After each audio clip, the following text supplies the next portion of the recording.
नमस्कार दोस्तों, मनीष कुमार का official YouTube channel Manish Kumar digital में सबका स्वागत है। फ्रेंड्स, फिर से बिहार कर्मचारी आयोग ने अवर सांख्यिकी पदाधिकारी और प्रखंड सांख्यिकी पदाधिकारी के पदों पर नियुक्ति हेतु विज्ञापन जारी कर दिया है।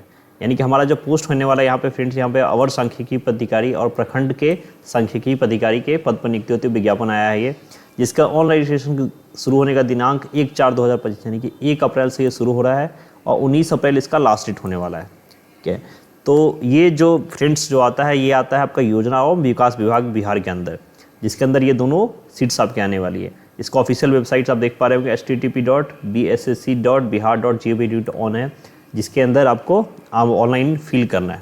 तो चलिए जानते हैं इसके बारे में कि इसका वेतनमान क्या, शैक्षणिक योग्यता क्या होने वाली है। तो देखिए, पदनाम आपका क्या होने वाला है, अवर सांख्यिकी पदाधिकारी और प्रखंड सांख्यिकी पदाधिकारी।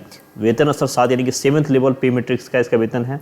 शैक्षणिक योग्यता की अगर बात करें तो आप मान्यता प्राप्त विश्वविद्यालय से अर्थशास्त्र यानी कि इकोनॉमिक्स, गणित, मैथमेटिक्स या सांख्यिकी कॉमर्स के अंदर किसी एक विषय से आपका ग्रेजुएशन होना चाहिए। नोट में देखिए, इन्होंने लिखा है कि पास कोर्स के रूप में उपयुक्त विषय में स्नातक की डिग्री या सब्सिडरी के साथ स्नातक में डिग्री प्राप्त अभ्यर्थी भी उपयुक्त होती है। यानी कि अगर आपके पास सब्सिडरी में है तो भी आप इसके लिए योग्य माने जाएंगे। तो इन तीनों सब्जेक्ट में से अगर किसी से आते हैं तो आप इसके लिए अप्लाई कर सकते हैं।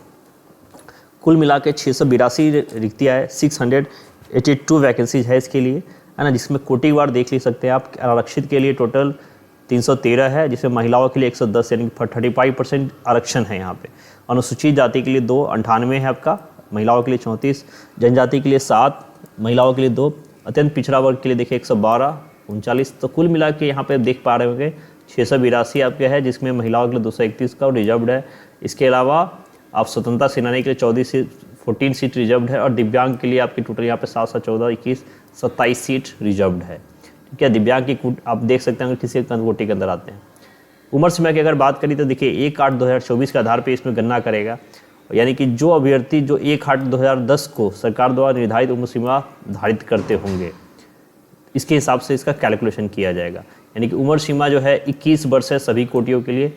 उम्र सीमा अधिकतम जो है आपकी बस 37 वर्ष है अनारक्षित के लिए, है ना, अच्छी एज लिमिट दी गई है। पिछड़ा वर्ग के लिए 40, अनारक्षित के लिए 40 और अनुसूचित जाति के लिए 42, जिसको 5% का रिलैक्सेशन मिलता है, आपको पता है। और सभी कोटि के दिव्यांग के लिए 10 वर्ष का रिलैक्सेशन है। यानी कि इन जनरल उम्र जो है 37 है और बाकी जो रिलैक्सेशन है हर वैकेंसीज के अंदर वो आपको मिलेगा। और आपका डेट ऑफ बर्थ वो मैट्रिक के हिसाब से ही कैलकुलेशन होगा, यानी कि 10th के हिसाब से।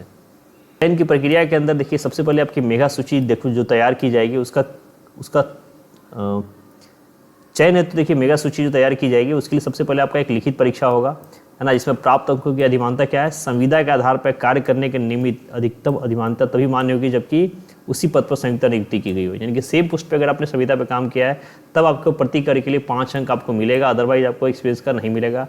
टोटल लिखित परीक्षा आपको 75 अंक का होने वाला है और ये जो एक्सपीरियंस के लिए अधिकतम सीमा आपका 25 अंक का होगा, अगर तब जब आप सेम पोस्ट पे आपने कहीं वर्क किया हो कॉन्ट्रैक्ट बेसिस, तो 55, यानी कि जनरल मिला के टोटल आपके 100 अंक होने वाले हैं।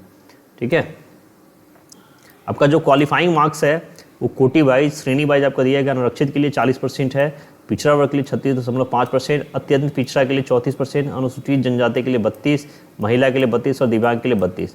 यानी कि जो जनरल कटअप जो है आपका वो 40 होगा। बात कर लेते हैं परीक्षा शुल्क की। तो आपका सामान्य पिछड़ा, अत्यंत पिछड़ा के लिए सभी के लिए अभ्यर्थी 540 रुपये है। SC ST और बिहार का स्थायी निवासी अगर है SC ST में तो 135, दिव्यांग के लिए भी 135 है, महिलाओं के लिए 135 और बिहार राज्य के सभी के लिए आपका 540 है। जनरल जो चार्ज है वही लगेगा। तो ये आपका परीक्षा शुल्क है, जो आप जिस कैटेगरी में आते हो उसके हिसाब को पे करना पड़ेगा, जो totally online credit card, debit card, UPI net banking के थ्रू आप कर पाएंगे 1 से लेके 19 अप्रैल के बीच में। अब सबसे ज़रूरी चीज़, परीक्षा की प्रकृति कैसी होगी, तो वस्तुनिष्ठ होगी। ठीक है, तो यहाँ पे देखिए क्लियर लिख दिया गया है कि बिहार कर्मचारी चयन परीक्षा संचालन नियमावली के अंतर्गत में अगर 40,000 से अधिक आवेदन प्राप्त होगा तब प्रारंभिक परीक्षा आयोजित की जाएगी। ठीक है, अधिक आवेदन प्राप्त होने पर परीक्षा 1 से अधिक चरणों में भी आयोजित की जा सकती है। यानी कि अगर एप्लीकेंट्स बहुत ज़्यादा हो जाते हैं तो हो सकता है मेंस भी कराया जाए। प्रारंभिक परीक्षा आपका वस्तुनिष्ठ होगा, जिसके लिए और 5 गुना संख्याओं का चयन किया जाएगा। देखिए, प्रारंभिक परीक्षा में एक पत्र सामान्य ज्ञान का होगा, जिसमें सामान्य अध्ययन, सामान्य विषय में गणित और मानसिक योग्यता यानी कि लॉजिकल रीजनिंग एबिलिटी जो होती है उसका पेपर होगा। उसका सिलेबस क्लियर दिया हुआ है ना, सामान्य अध्ययन का। तो ये सिलेबस आप लोग ऑफिशियल नोटिफिकेशन में देख लेंगे कि किस किस टॉपिक से पूछा जाता है। मुख्य परीक्षा होता है तो जो पात्र होंगे उसके लिए सबसे पहले हिंदी होगा, इसमें 30% से अधिक अंक लाएंगे उन्हीं का एवेल्यूशन किया जाएगा, जिसमें सामान्य अध्ययन, सामान्य विज्ञान, गणित और मानसिक क्षमता यहाँ भी शामिल होगी। आरक्षण का लाभ आपको पता है कि सिर्फ बिहार के निवासी को ही मिलेगा। फिर से एक बार बात कर लेते हैं, ऑनलाइन आवेदन की जो तिथि है वो स्टार्टिंग आपका 1 अप्रैल से हो रहा है और शुल्क करने जमा की तिथि लास्ट डेट 19 तारीख है। आवेदन भरने की लास्ट डेट आपकी 21/4 तक है। तो परीक्षा शुल्क आप 19 के बाद नहीं फिल कर पाओगे, ध्यान रखिएगा। तो डिले मत करिएगा, तुरंत अप्लीकेशंस को फिल करिएगा और तैयारी में लग जाइए, है ना। दोस्तों ये ऑफिशियल नोटिफिकेशन था और ये सारी इन्फॉर्मेशंस थी। तो आप इस कैटेगरी के अंदर अगर आते हैं तो बहुत अच्छी चीज़ है। बिहार गवर्नमेंट के 7th पे लेवल के वैकेंसीज है। तो चैनल पर नया है तो प्लीज़ सब्सक्राइब जरूर करिए, ताकि हम लोग आपके लिए इस टाइप का अपडेट लेके आते रहें। मिलते हैं एक नई वैकेंसी के साथ। जय हिंद, जय भारत।